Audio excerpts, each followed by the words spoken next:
جب بھی کسی موجود پیغمبر کی نبوت یا رسالت کا مسلسل انکار ہوا تو مالک کائنات جل جلالہ نے منکرین، منافقین، حاسدین کی شرارتوں کے ازالے کے لیے اپنے پیغمبر کو قوت معجزہ دے کر اذن دیا، اب معجزہ دکھاؤ، اس لیے کہ بشر جہاں عاجز ہو جائے وہاں تسلیم کر لیتا ہے۔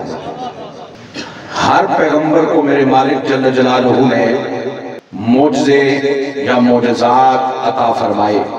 جب کوئی رب کا پیغمبر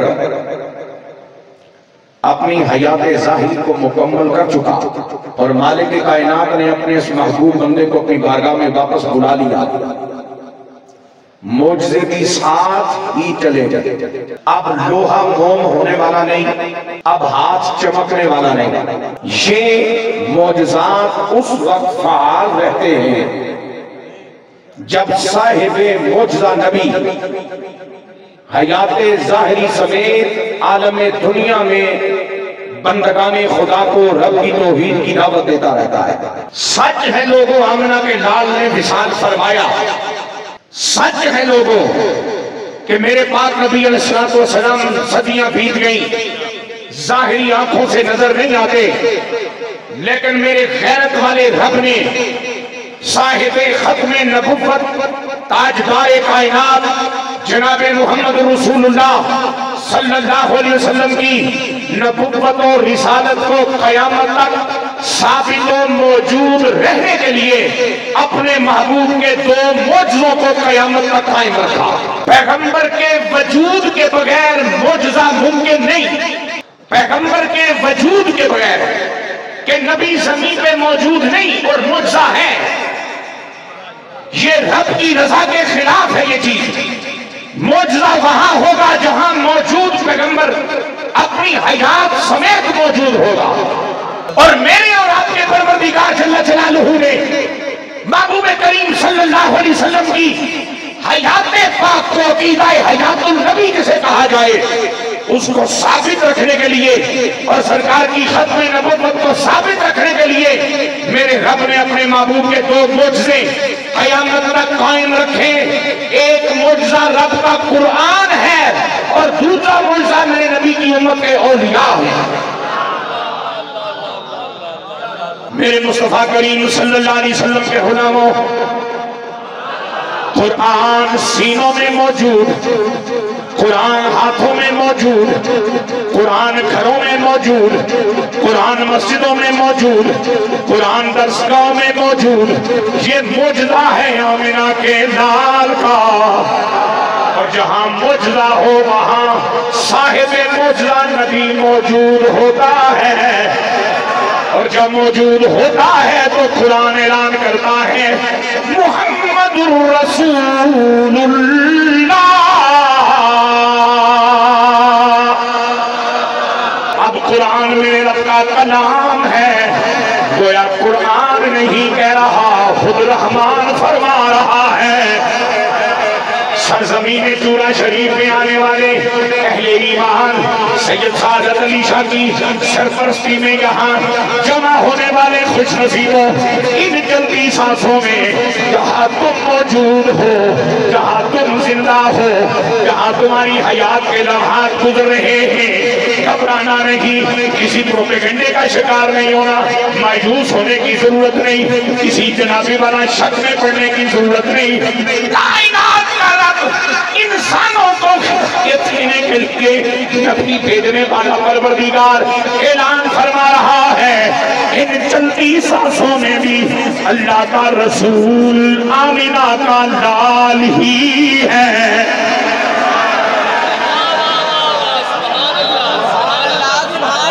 ماشاءاللہ ماشاءاللہ، ان چلتی سانسوں میں بھی محمد صلی اللہ علیہ وسلم ہی اللہ کے رسول ہیں۔ جن چیزوں کا جن حقیقتوں کا تقاضا کرتا ہے ذرا ان پہ توجہ چاہیے. آج کی اس بس میں قبلہ پیر جی کے حکم کے مطابق عزیز الدین کوکب نامی دین کے خادم نے یہاں آنا ہے. اس نے اپنی حاضری پیش کرنی ہے. کچھ لوگ یہ دیکھنے آئے ہیں کہ عزیز الدین کوکب کو دیکھیں گے, اس کی پاکیزہ باتیں سنیں گے, لیکن وہ نظر نہیں آتا. وقت گزرتا جا رہا ہے, عزیز الدین کوکب منظر میں نہیں آتا. پوچھنے والے پوچھتے پیر جی کوکب صاحب ہیں؟ پیر جی کہتے ہیں تو ضرور, لیکن پنڈی میں ہیں, بیمار پڑے ہیں. اب اگر ہیں بھی تو چورے میں آنے والوں کو کیا فائدہ ہے؟ عزیز الدین کوکب نامی ایک اللہ کا بندہ یہاں پہنچ گیا. اور یہ بیٹھن پھر تقریر کون کروا دے ہو, ہے تو صحیح لیکن بیمار ہے شدہ, تقریر کی ہمت نہیں, بولنے کی طاقت نہیں ہے, تو کیا کرو گے؟ چلو جی صحت بھی اچھی ہے, آدر بھی ہو گیا ہے, لیکن ختم نبوت کے حوالے سے کچھ کہنے کی صلاحیت نہیں رکھتا. کہتا ہے اتنی علماء کے سامنے یہ شرمندگی ہوگی, لہذا میں جھوٹ نہ فرمائیں, میری حاضری بغیر خطاب کے قبول کریں. پھر ہے تو کیا کرو گے؟ اس کا معنی یہ ہوا میرے یہاں ہونے کا تقاضا کیا ہے؟ صحت بھی اچھی ہو, بات کرنے کی صلاحیت بھی موجود ہو, عنوان سے کوئی رابطہ بھی حاصل ہو, بیان بھی وہ کرنے کی صلاحیت ہو جو سننے والے سننا چاہتے ہیں. اگر میرے ہونے کے لیے اتنی حقیقتیں ضروری ہیں تو میرا رب فرماتا ہے محمد الرسول اللہ, محمد صلی اللہ علیہ وسلم رسول ہیں اللہ کے. آگے چلو, میں دوسری بات گزارش کرنا چاہ رہا ہوں. اے میرے کریم علی کامنہ کے لال جناب محمد رسول اللہ صلی اللہ علیہ وسلم کی حیات پاک کو, حیات دنیاوی کو ثابت کرنے کے لیے, آپ کی ختم نبوت کے ثابت رہنے کے لیے تو نے پاک نبی کے دو معجزوں کو سلامت رکھا. قرآن بھی قیامت تک موجود ہے, نبی پاک کی امت میں اولیاء بھی قیامت تک آتے رہیں گے. مالک اگر وہ ہیں تو ان کی حیثیت کیا ہے؟ میرے پاک نبی کے غلاموں, جب کوئی بھی بشر اس دنیا میں آتا ہے تو بلوغت تک اس کے پاس ہوتی ہے حصی زندگی. کون سی حصی زندگی؟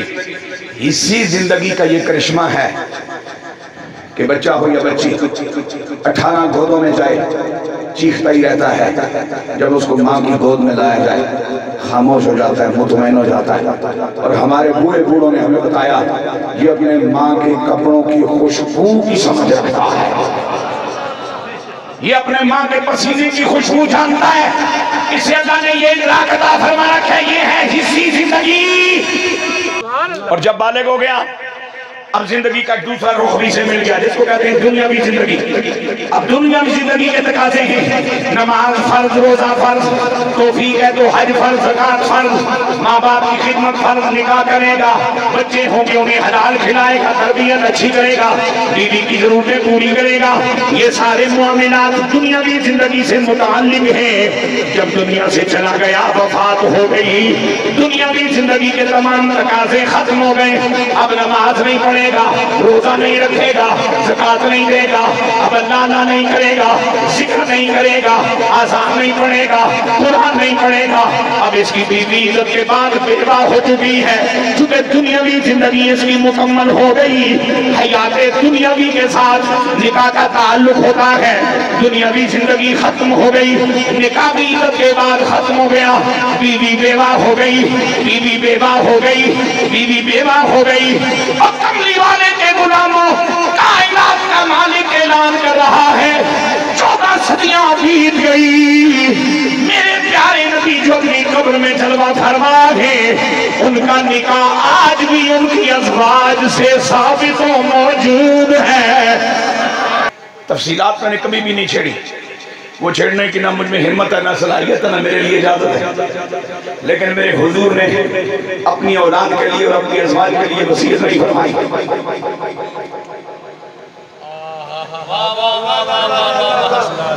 میرے حضور علیہ السلام نے اپنی اولاد کے لیے, اپنی ازواج کے لیے وصیت نہیں فرمائی. وصیت کی ضرورت اسے پڑتی ہے جس کے فوت ہو جانے کے بعد اس کی بیوی اور اس کے بچوں کو اس کی جگہ کوئی کفیل چاہیے ہو. کوئی ذریعہ زندگی چاہیے ہو، کوئی دنیا کا سبب چاہیے جس کی بدولت وہ اپنی باقی ماندہ ایام گزار سکے، میرے پاک نبی نے وصیت نہیں فرمائی۔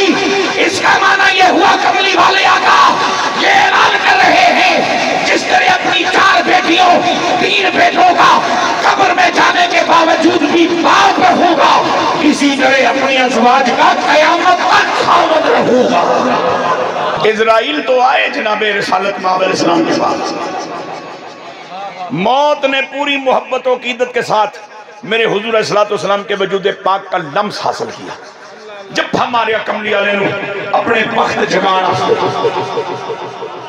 پھر بول لیکن مجھے یہ کہنے دے، جو موت آ کر پائے مقدس کو چھو کر وجود پاک کے لمس کی سعادت حاصل کر کے میرے نبی کا نکاح نہیں توڑوا پائی تو میرے نبی کو مار کیسے سکی ہوگی؟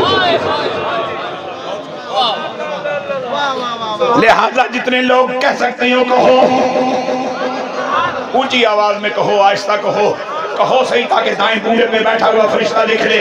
اعلیٰ حضرت عظیم البرکت مجدد دین و ملت سیدی امام احمد رضا قادری محدث بریلی علیہ رحمت نے قسم اٹھا کے کہا، تو زندہ ہے واللہ، تو زندہ ہے واللہ، تو زندہ ہے واللہ، تو زندہ ہے واللہ، میرے چشم عالم سے چھپ جانے والے۔ اس کنات دے تلے جڑے لوگ بیٹھے ہو، سورج کون نظر آ رہے ہیں؟ بولو چھپ گئے نا؟ تو ذرا اٹھ کے بیکھو سجے کھبے تو بدسے کی ایتھے بیٹھے ہیں واسطے چھپے ہیں، باقی میں موجود ہیں۔ اچھی بول سبحان اللہ۔ چمک تجھے سے باتیں سب پانے والے، میرا دل بھی چمکا دے چمکانے والے۔ جب کوئی بھی شخص چاہے وہ کسی بڑے سے بڑے رتبے کا حامل ہو، چاہے کوئی عام انسان ہو، چاہے وہ کافر ہو، جب دنیا میں رہتا ہے تو 2 زندگیاں، زندگی کی 2 حیثیتیں، اسی اور دنیاوی۔ جب قبر میں چلا جاتا ہے تو زندگیاں 2، اسی اور برزخی۔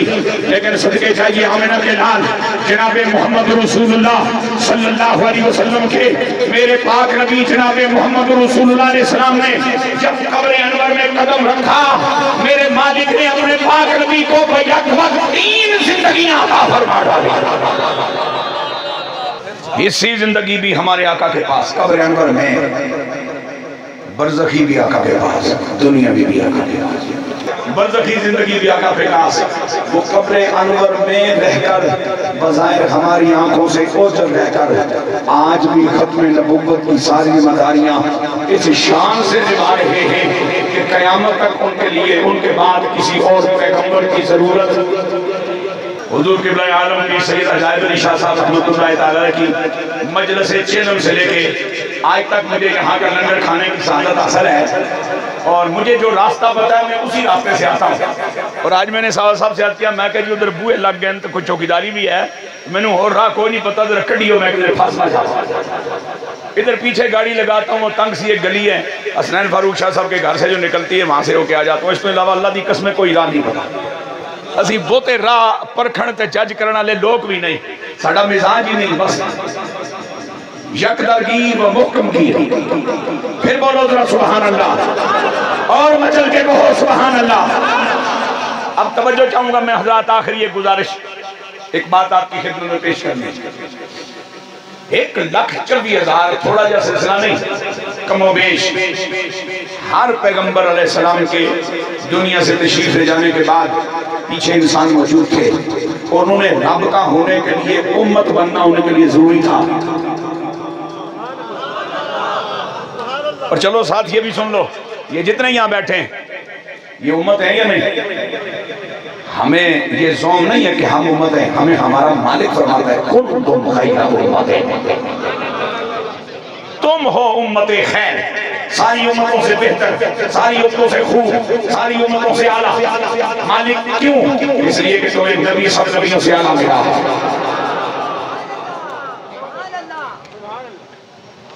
اب مجھے یہ بتاؤ، کیا ماں باپ کے بغیر اولاد ہوگی؟ استاد کے بغیر شاگرد ہوگا؟ پیر کے بغیر مرید ہوگا؟ اس کا مقصد ہے پہلے پیر ہوگا پھر مرید، پہلے استاد ہوگا پھر شاگرد، پہلے والدین ہوں گے پھر اولاد، تو پہلے نبی ہوگا پھر امت وجود میں آئے گی۔ تو جب یہ امت ہے اور امت خیر ہے تو جس مالک نے اسے امت خیر کہا ہے اس سے پوچھو نا وہ امت ہے تو نبی کتھے وے؟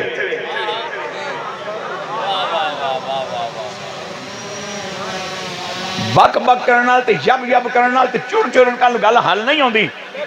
اس لیے امت کے تمام بڑوں نے ہمیں یہی سبق پڑھایا، عقل ہر جگہ استعمال کر، لیکن جب نبی کی بات آئے تو عقل پہ تالا لگا کے دل کی کھڑکی کو کھول لینا، کملی والا سمجھ آ جائے گا۔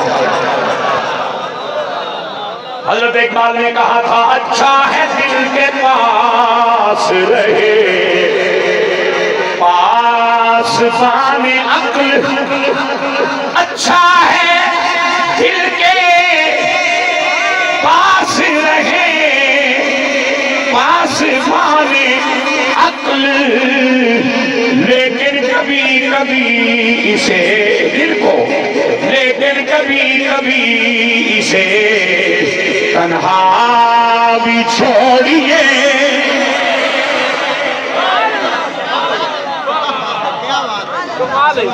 بیٹی کا رشتہ دینا ہے، بیٹے کا رشتہ لینا ہے، زمین خریدنی ہے، پلازہ بنانا ہے، گھر بنانا ہے، کاروبار کرنا ہے، نوکریاں کرنی ہے، جو بھی کرنا ہے، عقل کو استعمال کر، لیکن آمنہ کے لال کی بات آئے، عقل کا سوئچ آف کر دے، دل کو امام بنا لے، کمری والا سمجھ آ رہا ہے۔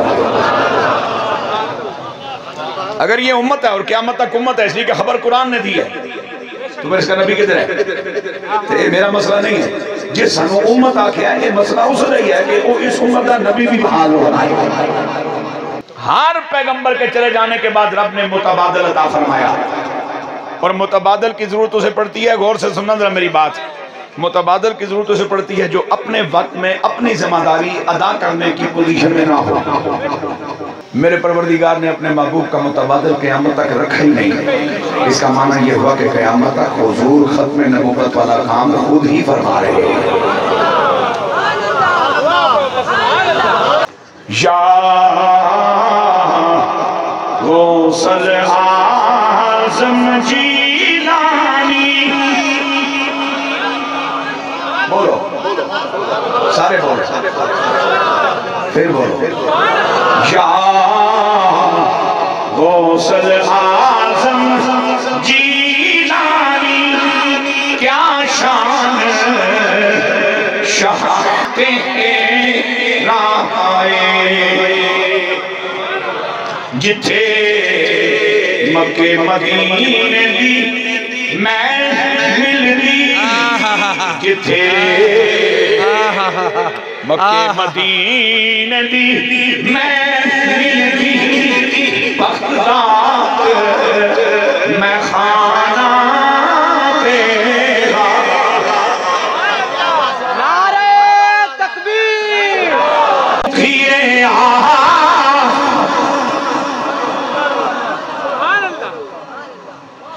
خوشحال ہونے جتھے مالا مال کنگال ہونے، جتھے چوراں تھی ابدال ہونے، جتھے چوراں تھی ابدال ہونے، اوہ در سلطانہ تیرا،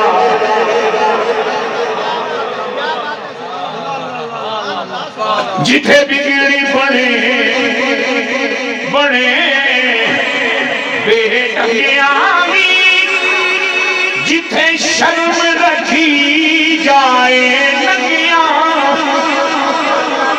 جتھے شرم رکھی جائے ننگیاں بھی، جتھے پرکھ نہیں ٹنگیاں مندیاں بھی، او در سلطان تیرا ہے۔ آخری شعر سنو جی۔ چنگا عمل نہ کوئی اس بیچارے دا ڈر لگدا ہے حشر دہاڑے دا روز تیرے فقیر نو غم کوئی نہ اس کو بہانہ تیرا۔ اور پیران پیر علیہ رحمت فرماتے ہیں جس نے مجھ سے روحانی فیض لینا ہے اس کو 3 کام کرنے ہوں گے، اس کے علاوہ میرا فیض اس کو نہیں ملے گا۔ سرکار کون سے فرمایا؟ فرائض کی پابندی کرے، حتی المقدور سنت پہ عمل کرے، ٹکڑ حلال کھائے۔ ایسے چاہنے والے مرید کو میرا فیض عطا ہوتا رہے گا۔